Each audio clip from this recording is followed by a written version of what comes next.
dialogue sollicité par l'opposition congolaise prouve à suffisance que cette opposition est dans un état d'échec.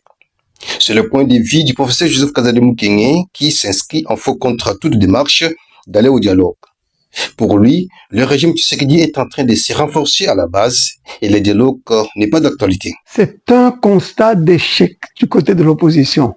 Il a pris une certaine voie et l'opposition remarque que ça ne produit rien, que bien au contraire, ce qu'ils appellent le régime Tshisekedi, le régime est en train de se renforcer à la base, est en train de poser des actes de façon à avoir une base très solide.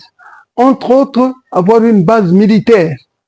Maintenant, imaginez que on en arrive au moment où l'armée commence à attaquer sérieusement le Rwanda et passe même la frontière. Quelle est l'opposition qui va parler encore? C'est là que nous sommes en train d'aller. Ils se rendent compte qu'ils se sont trompés. Donc vous n'êtes pas favorable pour le dialogue? Dialogue sur quoi? En ce moment-ci, il faut préparer une armée qui va attaquer le Rwanda. C'est ça qu'il faut faire. C'est ça que Tshisekedi est en train de faire. Un dialogue sur quoi? Sur l'enseignement primaire? Sur la vente des arachides au marché de Kinshasa? Sur quoi en fait? Il faut nous dire de quoi il s'agit. Nous avons eu des dialogues dans le temps. Comment est-ce que ça s'est appelé? Du temps de Mobutu. Mais là, le régime Mobutu était coincé. Il n'avait plus de porte de sortie. Il fallait qu'il dialogue pour que l'opposition tempère un peu ses actions. Pour que nous puissions refaire, parce que tout était par terre, pour que nous puissions refaire une constitution, pour que nous puissions refaire un gouvernement, etc., au point que Mobutu a dû accepter Tshisekedi comme Premier ministre. Vous croyez que Mobutu avait fait ça pour jouer parce qu'il faisait de la politique? Non, il fallait avoir des contacts avec l'opposition qui était grandissante et qui était déterminée. Nous avons eu un autre dialogue.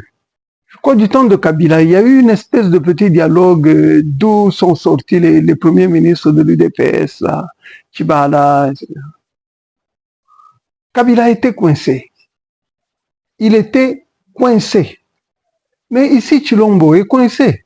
Il n'est pas coincé. Il est en train de coincer les ennemis du Congo. Il est en train de pousser les États-Unis à se dédire, à faire croire que ça va, eux, ils sont bien, mais ce sont eux qui sont à la base de la balkanisation.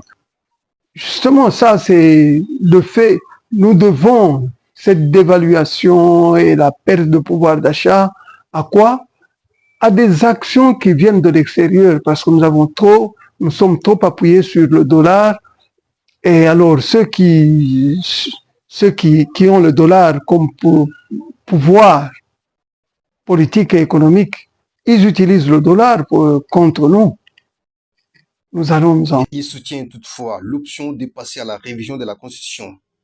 Pour lui, cette Constitution ne nous permet pas d'atteindre la croissance économique, ni moins assurer la paix à l'intérieur du pays. La Constitution est une nécessité. Cette Constitution ne nous aide pas ni à atteindre la croissance économique, ni à assurer la paix intérieure. Il y a tout le temps des problèmes. Vous voyez, moi, je suis professeur. Mes collègues professeurs ont été à Bibois. Ils ont parlé là-bas, ils ont fait des propositions. Cette économie ne donne pas beaucoup d'occasions au gouvernement, à l'État, de résoudre les problèmes d'une façon décisive. Je vais donner un cas. Certains n'aiment pas ça, n'aiment pas qu'on le dise. Prenez la Russie.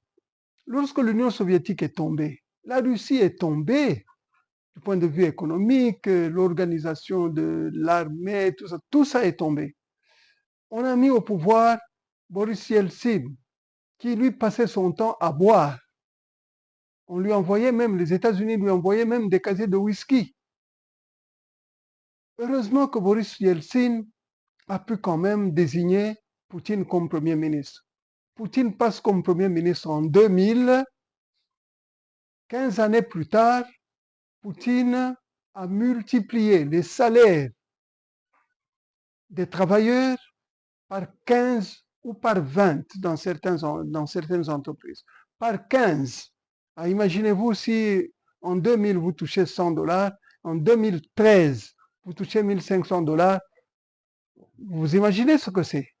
Eh bien, nous, on nous empêche de faire ce genre de choses. Et je crois que Tshisekedi est en train d'essayer de voir comment est-ce qu'il peut arriver à ce genre de choses pour renforcer la population, pour renforcer le support de la population, et ensuite résoudre les problèmes militaires. Et pour y arriver, il faut passer par la révision de la Constitution. Absolument, cette constitution n'a pas été faite par des Congolais. C'est clair, c'est évident. Il faut passer par là. Par exemple, un mandat du chef de l'État est de 5 années, ça n'est pas suffisant pour faire quoi que ce soit. Il faudrait arriver à 7 années minimum, peut-être 9 années. Et ça, c'est un. Deuxièmement, il faut voir des choses comme qui passe comme député provincial, député national. Quelqu'un qui a une demi-nationalité ou qui a une deuxième nationalité.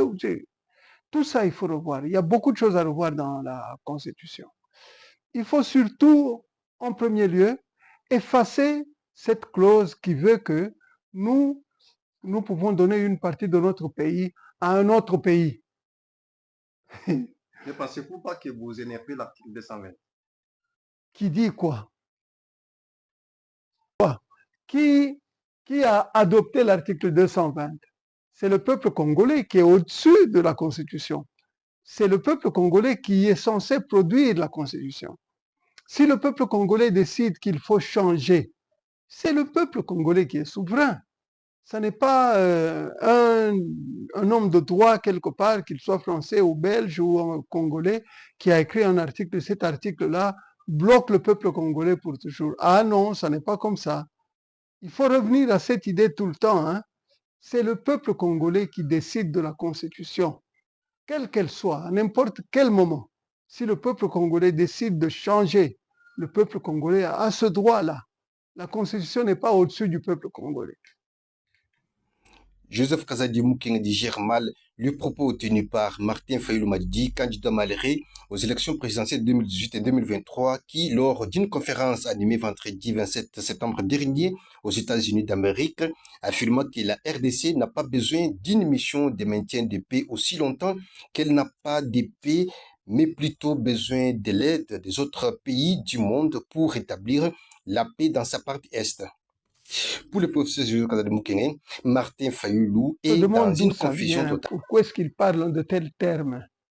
Il dit que le pays a besoin d'autres pays pour arriver à la paix.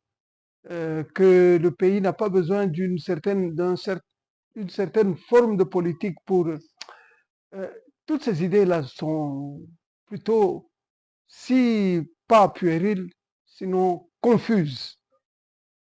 On ne voit pas ce à quoi il fait allusion. Est-ce qu'il faut arrêter de continuer à faire nous-mêmes, continuer à inventer de nouvelles idées pour que nous ayons la paix, ou il faut tout simplement s'arrêter et se dire non, tiens, les autres pays vont résoudre le problème. Il est dans la confusion. Il nourrit une certaine façon de voir les choses qui est plutôt, j'utilise le terme puéril. Ça veut dire que c'est comme un enfant qui est en train de parler. Que cette guerre qui est à l'Est a commencé il y a 30 ans. Tshisekedi n'est au pouvoir que depuis 6 ans. Qu'on puisse le prendre pour celui qui n'arrive pas à résoudre le problème, c'est de la mauvaise foi, clair. Lui, il est en train plutôt d'essayer de résoudre le problème en ayant une certaine stratégie que nous ne comprenons pas tous, mais qui est cependant assez claire. Il ne veut pas avoir de dialogue avec certains groupes. Il demande au Rwanda de se retirer. Je crois que Kagame est plutôt en difficulté suite au comportement de Tshisekedi. Donc, si des membres de l'opposition disent que ça ne va pas, que la guerre est là parce que Tshisekedi est au pouvoir, etc., ils racontent des sottises. Et j'espère qu'on va sortir de ce genre de comportement et on va commencer à essayer d'analyser la situation d'un point de vue historique, de voir quelles sont nos forces et quelles sont nos faiblesses, plutôt que de dire que c'est Tshisekedi ou c'est le régime Tshisekedi. Le régime Tshisekedi, si on l'appelle ainsi, il est en train d'essayer de résoudre les problèmes et nous sommes en train d'y aller. On voit ça. Pour ceux qui ne savent pas ce qu'il faut observer, c'est clair. Bon, ah oui, il ne réussit pas, et ceci. On entend des gens parler d'une façon puérile. Problème qui veut voir ce qui se passe. Il remarque tout de suite que les pays occidentaux sont en difficulté.